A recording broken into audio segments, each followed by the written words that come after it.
Well, it's a brisk but beautiful morning at Bozeman Field for some softball. You know, UNCW going through an athletic renaissance this year, and Seahawks softball looking to become the next team to make an NCAA tournament. We've seen volleyball, women's soccer, most recently men's basketball.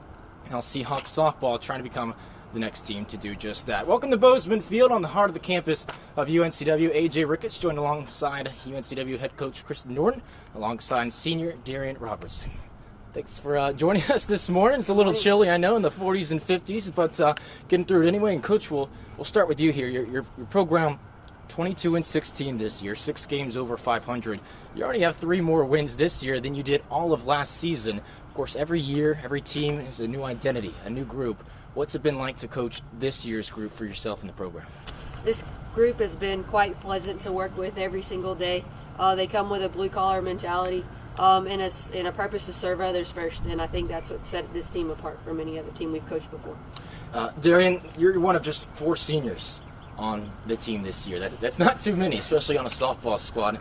It may seem like just the other day you were a 3-sport athlete up in Jacksonville, a little bit north of here, and now your senior career starting to wind down, just 14 more regular season games before the CAA tournament.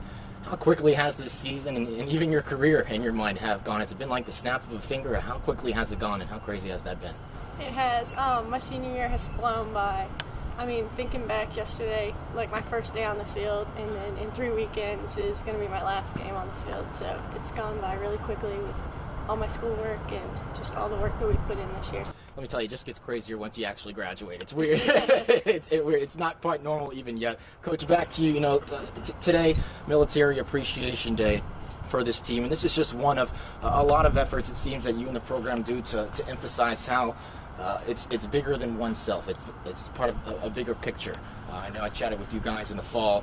You guys helped out with the Miracle League, the softball and baseball programs over at Miracle Fields, and some of your players even go on their free time, on their weekends, to help out over there with a lot of the special needs, children and adults.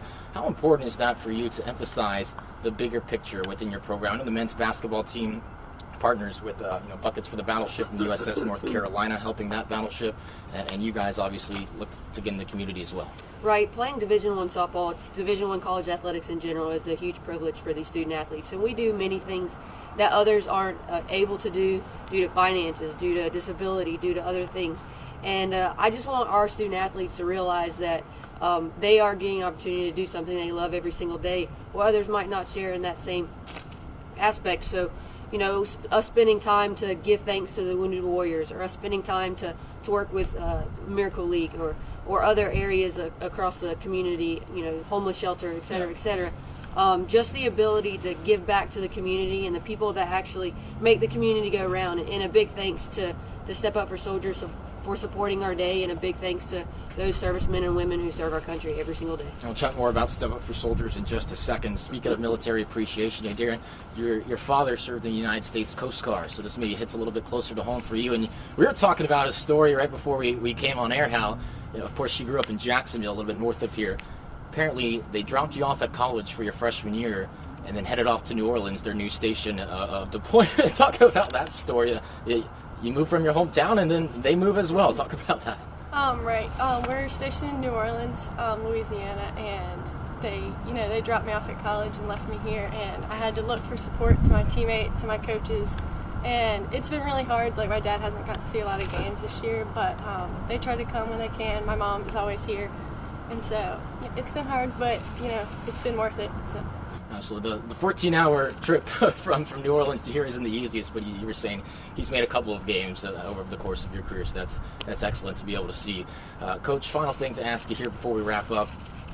What do you feel your program and your team can accomplish this year? Obviously, you have to be happy. You were talking a lot of underclassmen on this year's team. You still have 22 wins at this point in the season with 14 to go. What do you feel this team can accomplish this year, and how proud are you of what you already have done? Well, a team can accomplish whatever they decide they want to accomplish, and that's the thing. You step out on the field every day with a certain level of excellence and a certain level of commitment, and you get excited about what lies ahead. And our team's goal this year is to make that conference tournament. It'll be the first time that UNCW softball's done it in about a decade. And so by the time we get there, once you're in the tournament, anything can happen.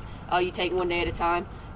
one pitch at a time, one defensive play at a time, and we're just excited for the opportunity to be in the position we are right now to make that conference tournament. Just 14 games remain in the regular season. Again, today at 1 p.m. hosting Delaware in the final game of this series. It's Military Appreciation Day. You can see there in that camo jersey that Mizuno has made for them, showing that off today in their game against Delaware. They actually have a silent auction of those jerseys going on throughout the game, with all the proceeds going to Step Up for Soldiers. Also, there'll be representatives from the Wounded Warriors today honored as well. So a lot of neat things going on with the Seahawks softball program. And hey, they're playing pretty well too. And it's starting to finally warm up a little bit here at Bozeman Field. But Eric, I want to take this fleece off when the game starts this afternoon. What's the weather going to be like?